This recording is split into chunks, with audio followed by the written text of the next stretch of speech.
Hello, dear students. Welcome back to our channel Study Shark. I hope you all are fine and doing well in your studies as well. आज बच्चे हम लोग ले आए एक नई पोम आप सबके लिए जो कि है द बॉल पोम और ये बहुत इंटरेस्टिंग पोम है। इसमें बेटा आपके जो पोएट हैं कौन से पोएट है एक बार देख लो। आई थिंक जॉन कीट्स थे। एक बार मैं कंफर्म कर लेती हूँ बेटा। अच्छा John Berryman, yes John Berryman, ठीक है। तो जॉन बेरीमैन द्वारा जो ये बॉल पोम लिखी गई है it's a very interesting poem बच्चे, जिससे हमें पता चलता है कि हमें अपनी चीजें कभी कभार ऐसे हमारे जीवन में चीजें आती हैं, जीवन में ऐसे पल आते हैं जब हम अपनी चीजें कुछ बहुत ज्यादा प्रेशियस थिंग्स जो है उनको खो देते हैं। पर हमें लर्न करना होता है कि हम उससे कैसे कोप अप कर सके, ठीक है। तो the ball poem written by John Berryman. Let's start. The boy loses a ball. He is very upset. The ball doesn't cost much, nor it is difficult to buy the another ball. Why then is the boy so upset? Read the poem to see what poet thinks has been lost and what the boy has learned from the experience of losing something. Okay, so now let's study this poem.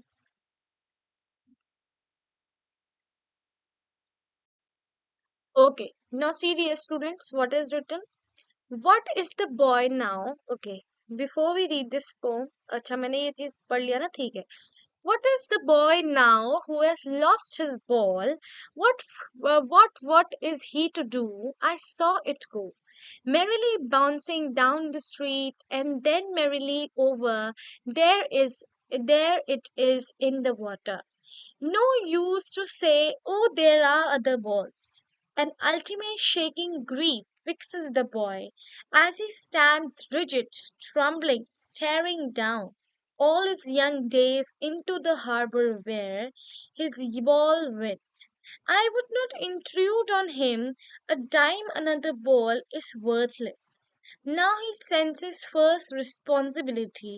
In the word of possessions, people will take balls, balls will be lost always, little boy, and no one buys a ball back. Money is external. He is learning well behind his desperate eyes the epistemology of loss, how to stand up, knowing what every man must one day know, and most know many days how to stand up. Okay, तो ये तो मैंने pome read करी। अब बेटा मैं समझा रही हूँ। What is the boy now who has lost his ball? तो अब देखो भाई, अब ये उस बॉल के बारे में, बॉय के बारे में बात कर रहे हैं जिसने अपनी बॉल लॉस्ट करी, ठीक है। मैं इसका पहले आपको लिटरल मीनिंग बता दूं। What is he to do? Is he to do यानी कि वो बोलता है अब वो क्या करेगा। आई सॉ इट गो, वो कहते हैं मैंने उस बॉल को जाते हुए देखा। Merrily bouncing down the street, अच्छी तरह से जो है बाउंस होकर स्ट्रीट्स में जा रही थी। Merrily over there in the water, water में चली जाती है। ये कहने का कोई फायदा नहीं है कि भाई वहां और ऐसी और भी बॉल्स हैं। The ultimate shaking grief fixes the boy, वो कहते हैं जो अल्टीमेट शेकिंग ग्रीफ है यानी कि जो सैडनेस है जो बॉय के अंदर है, वो बॉय को बहुत ज्यादा परेशान करती है। As he stands rigid, trembling, staring down,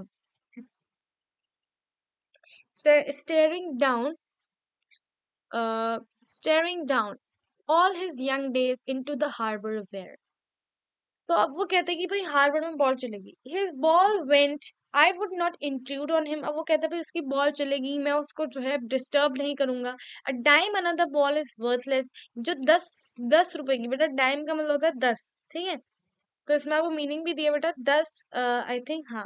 हम्म, इसमें नहीं दिया पर डाइम का मतलब बेटा वही होता है। 10 का कॉइन आप बोल सकते हो। अनदर बॉल इज वर्थलेस, उसकी जो 10 रुपए से जो आप अनदर बॉल खरीदोगे वो तो वर्थलेस है। And now he senses his first responsibility, अब उसको अपनी पहली रिस्पॉन्सिबिलिटी समझ में आती है।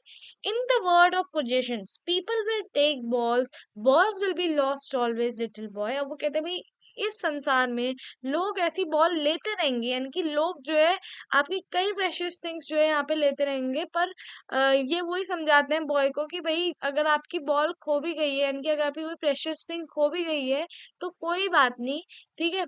And no one buys the ball back, money is external, ठीक है। मनी इज एक्सटर्नल, वो कहते हैं कि भाई आप जो है चाहे नई बॉल ले भी आओ लेकिन वो आप वो वाली बॉल नहीं ला पाओगे जिसमें वो बॉय की मेमोरीज जुड़ी हैं, जिसमें वो बॉय जिसमें खेला करता था, वो बॉल आप नहीं ला पाओगे चाहे आप नई भी बॉल लें। The epistemology of loss, how to stand up, knowing what every man must one day know and most know many days how to stand up. यानी कि वो कहते हैं कि भाई एक ना एक दिन हर इंसान को ये बात समझनी पड़ती है and most know many days, यानी कि बहुत लोगों को पता चलता है कि भाई हमारी इस तरह की प्रेशियस थिंग होती रहेंगी, पर हमें उसमें दुख नहीं करना है, हमें उसमें ग्रीफ नहीं करना है, और अब है उससे लर्न करनी चीजें, ठीक है। तो how to stand up now बेटा, अब मैं इसकी जो डीप मीनिंग है वो आपको समझा रही हूँ। तो मैंने आपको लिटरल मीनिंग समझे। इसकी डीप मीनिंग ये थी कि बॉल का मतलब क्या है। Ball is a metaphor. Metaphor इसमें क्या है कि बॉल जो है आपकी प्रेशियस थिंग को रिफर कर रहा है। आपने देखा होगा हमारे जीवन में ऐसी बहुत सारी प्रेशियस थिंग्स होती हैं जो हमारे जीवन में बहुत ज्यादा वैल्यू ऐड करती हैं, but sometimes we lose those precious things. और जो लोग हैं खुद हमसे वो प्रेशियस थिंग्स ले लेते हैं, ठीक है, ये आपको पता होगी बात, वो खुद हमसे प्रेशियस थिंग्स ले लेते हैं, ठीक है, लेकिन हमें इसमें ग्रीव नहीं करनी है, हमें उससे अपनी फर्स्ट रिस्पॉन्सिबिलिटी लर्न करनी है। जैसे बॉय अपनी फर्स्ट रिस्पॉन्सिबिलिटी लर्न कर रहे हैं। अब वो जो बॉल है, प्रेशियस थिंग है, वो हम नहीं ला सकते, क्योंकि वो प्रेशियस थिंग के साथ, वो उस बॉल के साथ बॉय की इतनी सारी मेमोरीज जुड़ी है। तो अगर हम उसे नई बॉल ला के भी देते तो क्या वो उसको वो खुशी मिल पाएगी? नहीं।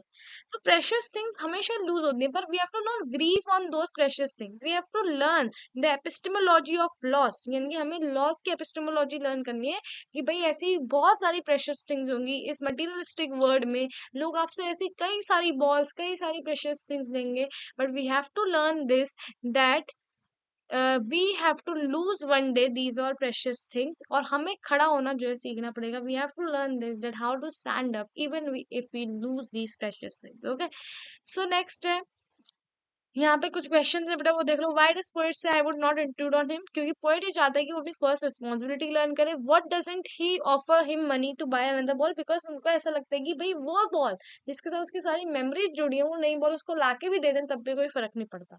Staring down all his young days into the harbor where his ball went, do you think the boy has had the ball for a long time? Yes बच्चे, उसके पास ये बहुत सारे लॉन्ग टाइम के लिए हो रही होगी, उसके उसके बचपन उस बॉल के साथ बीता होगा। Is it link to the memories of the days when he played with it? Yes, of course it is link with the memories of the day when he played with it.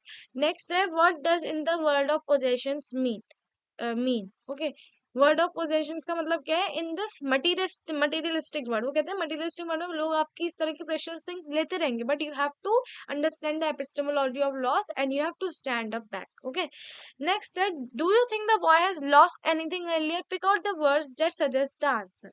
Lost anything earlier. तो बेटा इसका answer बेटा आप लोग मुझे दोगे, क्योंकि ये तो थोड़ा सा ये क्वेश्चन वो है जिसने पोएम को अभी ध्यान से सुना होगा जब मैं रीड कर रही होंगी, उसको इसका आंसर पता होगा। तो टेस्ट भी ले लेते हैं, ठीक है। हम्म, देखो यहाँ पे इसको पोएम जो है इसी से आपको इसका आंसर पता चल जाएगा।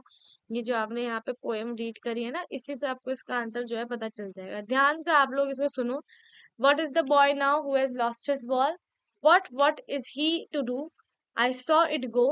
ठीक है, तो इस पूरे पोएम में अगर आपको कहीं पे भी ऐसा लगता है कि भाई वो उसने कुछ अर्लियर भी कोई चीज खोई है, तो आप मेरे को आंसर बताओगे कमेंट बॉक्स में, ठीक है। व्हाट डज द पोएट से the boy has learning from the loss of the boy? तो ये बॉय समझ रहा है कि भाई इस मटीरियलिस्टिक वर्ल्ड में लोग इस तरह की प्रेशियस चीजें मेरे से हमेशा लेते रहेंगे, पर मेरे को इन चीजों में ग्रीफ नहीं करना है। मेरे को ये समझना है कि भाई ये लॉस जो है ये हर इंसान को होता है, और मेरे को अच्छी तरह स्टैंड अप करना है, यानी कि मेरे को इसमें ये नहीं करना है कि भाई मैं ग्रीफ करके बैठ गया, ठीक है। Try to explain it in your own words. Then next is, have you ever lost something you liked it very much? आपके लिए बेटा क्वेश्चन, ठीक है। तो ये हो गई हमारी पोम द बॉल कंप्लीटेड। अब नेक्स्ट वीडियो में बेटा हम लोग ग्रामर के साथ आएंगे, कुछ ग्रामर प्रैक्टिस हम लोग करेंगे, बिकॉज लिटरेचर तो बहुत हो रहा है हमारा, पर grammar it is very necessary. Okay, तो thank you so much for watching. If you like the video please subscribe the channel for more updates.